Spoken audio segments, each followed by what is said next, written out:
Сәлем қыздар, бүгін біз сіздермен тосап қосылған, яғни варенье қосылған пирог жасайтын боламыз.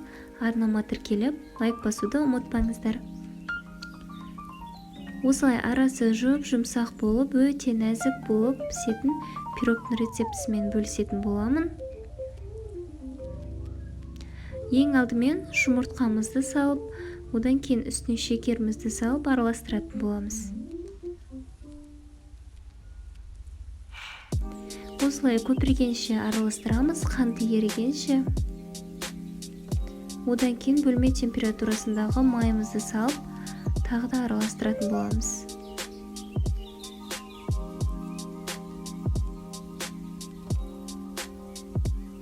Одан кейін осылай ұнымызды және де қопсытқышымызды қосып, жаймендеп араластырып аламыз.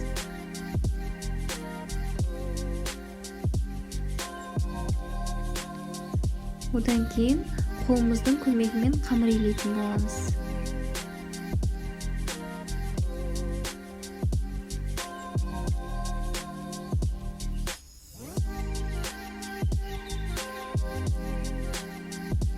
Өте жұмсақ, әрі нәзік қамыр шығады.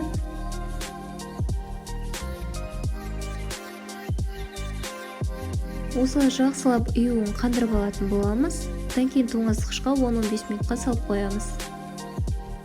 Тоңазытқыштан алып, осылай екі бөлікке бөлетін боламыз. Бірін кішілеу қылып, бірін үлкендеу қылып. Одан кейін оны жаятын боламыз.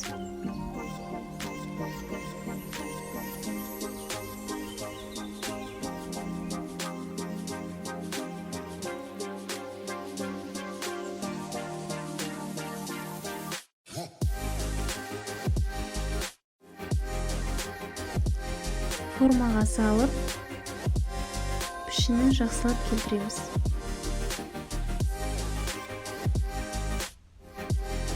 Өте икемге келгіш қамыр болады. Осылай жан-жағын барлығын тегістеп туралап шығатын боламыз. Енді екінші бөлікті жаямыз.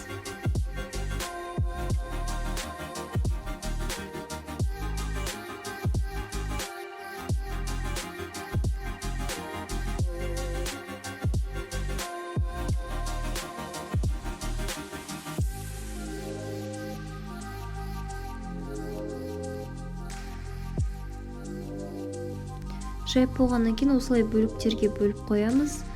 Вареньемізді салып, жайып шығатын боламыз.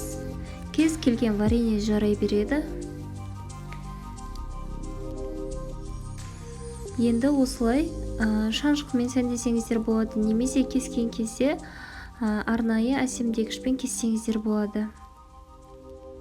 Осылай бір-біріне орналастырамыз бір қатар. Одан кейін үстіне тағы да орналастырып шығатын боламыз.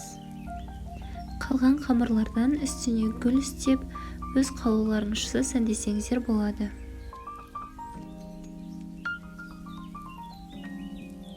Міне қыздар, пирогымызды осылай әсемдеп, бетіне жұмыртқа жағып,